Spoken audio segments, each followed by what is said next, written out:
Hello folks, the Atheist Prepper here. I got a text comment on one of my other videos by a user whose ID is Mosaic Master 1. I believe this gentleman actually calls himself Atheist Prepper, not the Atheist Prepper. I am the Atheist Prepper. He is Atheist Prepper. Just to make that clear, the difference between Atheist Prepper and the Atheist Prepper. Completely different people. Anyway, he asked me, essentially, whether bugging out by water, travel by water would be possible in Florida, in a poo-poo hits the fan type of event. So I wanted to make a video discussing that. I also wanted to discuss Everglades, the Everglades and Everglades National Park as a potential location to which to bug out if bugging out became necessary. There is, I think, one area within the entire state of Florida that if there were, a massive catastrophe, a societal collapse, there's one area that would not be overrun with refugees. It would offer fresh water, it would offer food, some security from other people, etc. And that is the deep Everglades. But there's a reason that it wouldn't be overrun with refugees. And it is not the alligators or crocodiles that live there. It's not the bears. It's not the cottonmouths. It is biting insects. The biting insects, the mosquitoes, the midges. Here in Florida, we call them no-see-ums. They're tiny little biting things. Biting gnats, deer flies, horse flies are just unimaginable. Now, I love fishing in the Everglades. The bass fishing is amazing in the Everglades. I love it. So, my wife and I have been camping there a few times in the summer. And this is essentially what it's like to camp in Everglades in the summer. You get up in the morning and the first thing you do is completely drench yourself in 100% DEET insect repellent. By the way, DEET is actually a solvent. So if you wear anything made of leather, if you have a leather belt or leather boots or anything made of rubber, certain kinds of plastic, will be dissolved by DEET. Just to let you know, if you ever decide to drench yourself in 100% DEET, if you're wearing anything made of leather, it's going to dissolve it. But anyway, you cover yourself completely with DEET. And then, every few hours, you will do the same thing. You will drench yourself in this toxic chemical. You cannot be out at dusk. Because even covered with DEET, it's like nothing, especially to the biting flies, the deer flies, especially. Yellow flies, terrible, horrible, unbelievable. So, if you do this faithfully, you cover every inch of your body with a thick layer of insect repellent every few hours. At the end of the day, you will have only been bitten a few hundred times by insects. I am not exaggerating. It really is that bad.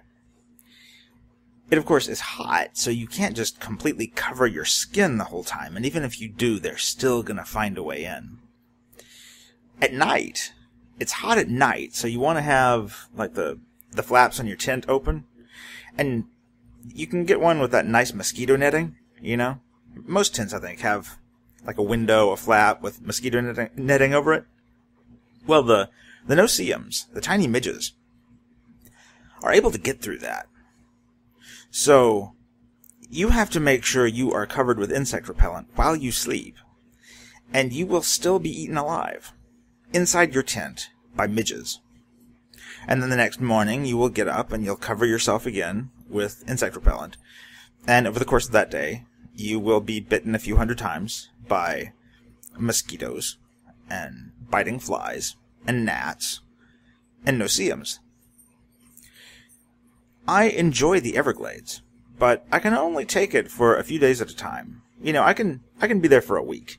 But after that, I'm really ready to leave, because I am one huge itchy bump. My wife will be one huge itchy bump, a smaller itchy bump. She's not a huge person, but compared to her, the bump is huge.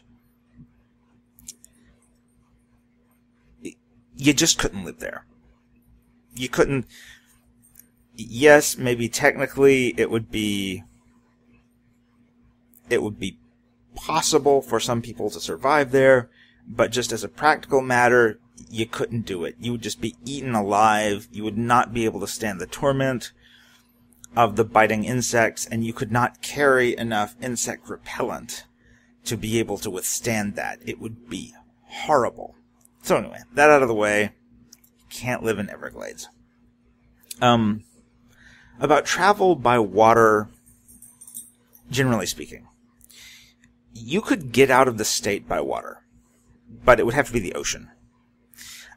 I am not completely sure of this, but I'm about 95% sure that there is no waterway that would get you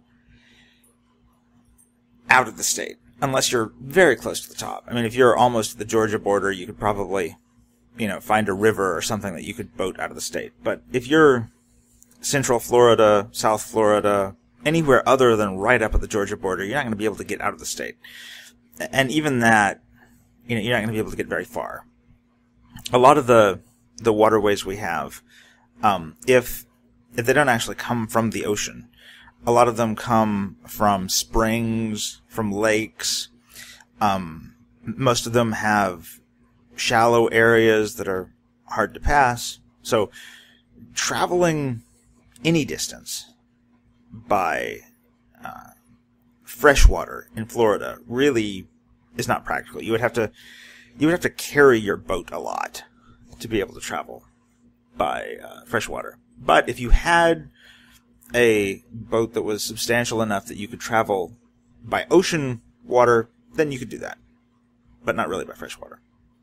And not only do I not have a boat that could travel by ocean, I'm also too far from the ocean.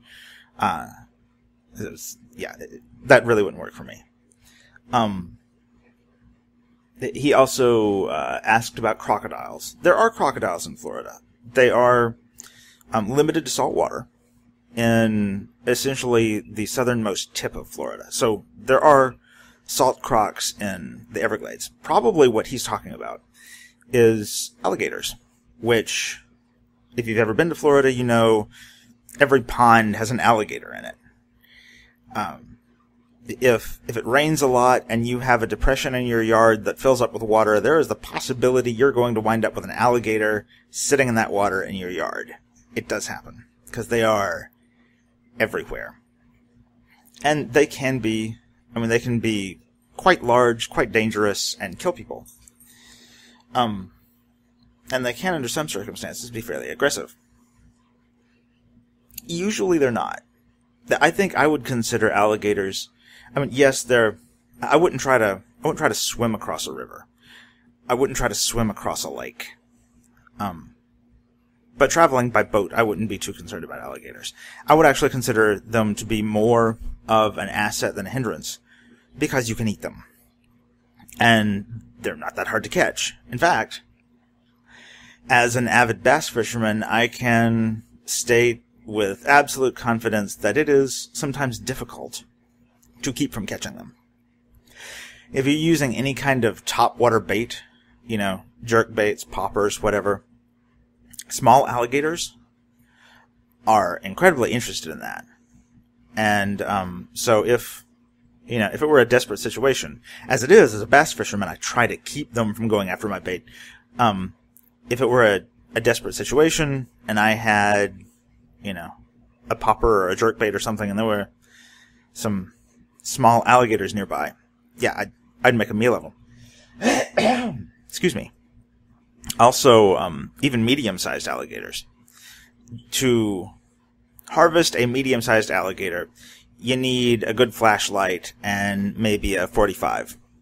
And, so alligators, more of a resource than a hindrance, but a resource you kind of have to be wary of. Because, they will eat you if they can. Anyway, so that's my commentary on